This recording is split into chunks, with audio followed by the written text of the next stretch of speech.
ತಾಲೂಕಿನ ಸಂತೆಮರೂರು ಪ್ರಾಥಮಿಕ ಕೃಷಿ ಪತ್ತಿನ ಸಹಕಾರ ಸಂಘದ ನೂತನ ಅಧ್ಯಕ್ಷರಾಗಿ ಡಿಆರ್ ಮಂಜು ದುಮ್ಮಿ ಹಾಗೂ ಉಪಾಧ್ಯಕ್ಷರಾಗಿ ಬಾಲರಾಜೆ ಅರಸ್ ಸಂತೆಮರೂರು ಅವರುಗಳು ಅವಿರೋಧವಾಗಿ ಆಯ್ಕೆಯಾಗಿದ್ದಾರೆ. ಈ ಸಂದರ್ಭದಲ್ಲಿ ಮಾತನಾಡಿದ ಹೊನ್ನವಳ್ಳಿ ಸತೀಶ್, ನೂತನವಾಗಿ ಆಯ್ಕೆಯಾದ ಮಂಡಳಿಯ ಅಧ್ಯಕ್ಷ ಮತ್ತು ಉಪಾಧ್ಯಕ್ಷರು ಎಲ್ಲ ಸದಸ್ಯರುಗಳ ಸಹಕಾರದಿಂದ ಸಂಘದ ಅಭಿವೃದ್ಧಿಗೆ ಒಗ್ಗಟ್ಟಿನಿಂದ ಕಾರ್ಯಕ್ರಮ ರೂಪಿಸಬೇಕು ಅಂತ ಸಲಹೆ ನೀಡಿದರು. ಈ ಸಂದರ್ಭದಲ್ಲಿ ಎಲ್ಲ ಬೆಳವಣಿಗೆಗಳಿಗೆ ಶಾಸಕರಾದ ಎ ಮಂಜು ಅವರ ಮಾರ್ಗದರ್ಶನ ಆಯಿತು. ಅವರ ಸಹಕಾರವನ್ನ ಪಡೆದು ಸಂಘದ ಅಭಿವೃದ್ಧಿಗೊಳಿಸಬೇಕು ಅಂತ ತಿಳಿಸಿದರು.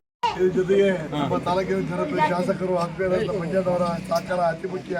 ಅವರ ಹೆಚ್ಚಿನ ಸಹಕಾರವನ್ನು ಕೊಟ್ಟು ಈ ಒಂದು ಚುನಾವಣೆಯಲ್ಲಿ ಎಲ್ಲ ಜನಗಳು ನಮ್ಮ ಸದಸ್ಯರುಗಳು ಅವಿರೋಧ ಆಗಲಿಕ್ಕೆ ಅವರು ಸಹಕಾರ ಆಗಿದೆ.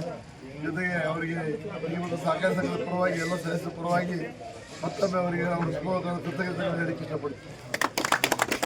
ಈ ವೇಳೆ ಮುಖಂಡರಾದ ನರಸೇಗೌಡ, ಕೃಷ್ಣೇಗೌಡ, ದಡದಹಳ್ಳಿ ಜಗದೀಶ್, ಉದೇಶ್, ತಾಲೂಕು ಪಂಚಾಯಿತಿ ಮಾಜಿ ಸದಸ್ಯರಾದ ಪುಟ್ಟರಾಜು, ದೊಡ್ಡಮಗೆ ಗ್ರಾಮ ಪಂಚಾಯತ್ ಅಧ್ಯಕ್ಷ ಅಶೋಕ್, ಗುರಪ್ಪ, ದುಮ್ಮಿ ವೆಂಕಟೇಗೌಡರು, ದುಮ್ಮಿ ಡೈರಿ ಅಧ್ಯಕ್ಷರು ಡಿಎಸ್ ಮಂಜುನಾಥ್ ಗೌಡ, ಇಳ್ಳಹಳ್ಳಿ, ಡೈರಿಯ ಕಾರ್ಯದರ್ಶಿ ಕುಶಾ ಐಎನ್, ಕಾರ್ಯಕರ್ತರು ಹಾಗೂ ಸ್ನೇಹಿತರು ಉಪಸ್ಥಿತರಿದ್ದರು.